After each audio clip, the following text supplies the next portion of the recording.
We need to write an equation for the line that passes through the points 5, 7, and 6, -1.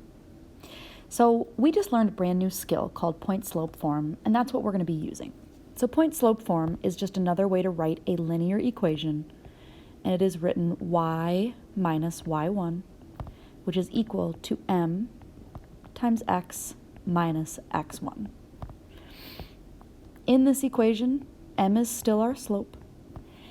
And what we are going to do is we're going to fill in these weird x of 1 and y of 1 with one of our ordered pairs. So first things first, though, we still need to find slope, right? And slope is a formula, y minus y over x minus x. So I'm going to label my ordered pairs xy, xy, and I'm going to choose to subtract backwards like this. So -1 subtract 7, and I'm going to put that over 6 minus 5. -1 minus 7 is going to be a -8. 6 minus 5 is 1.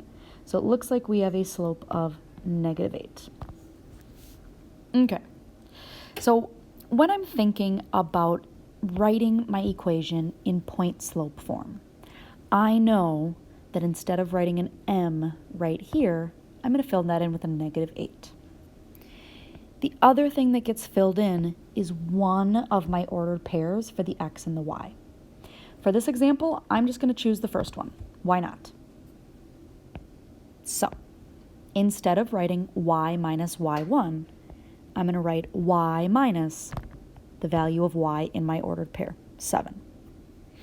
That's going to be equal to the slope that I just found, -8, times x minus the x value. And in this one, the x value is 5.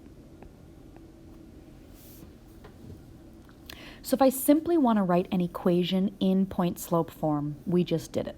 Y minus 7 is equal to -8 times x minus 5. But a lot of times, I'm looking for my equation to be in slope-intercept form, meaning it looks like y equals mx plus b. So if that's true, we need to solve for x at this point in time. The first step to solve is I've got this slope being multiplied by two things in parentheses, so I'm going to distribute. -8 times x leaves me with a -8. This -8 times the -5 or the -5 is going to change that to a positive 40. 8 times 5 is 40. And that distribution did not change the left side, so I'm just going to rewrite it. At this point in time, the only thing stopping me from having y equal to mx plus b is that -7. So the way I'm going to move a -7 to the other side is to add 7.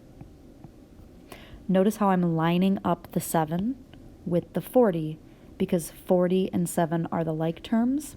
I don't want to add 7 to -8x because they're not like. So that leaves me with y equal to our slope, -8 times x. Positive 40 plus 7 is a positive 47. I know that I've reached my answer because I'm looking for my equation to be y equal to slope times x plus my y-intercept. I have y equals my slope times x plus 47, which must be my y-intercept.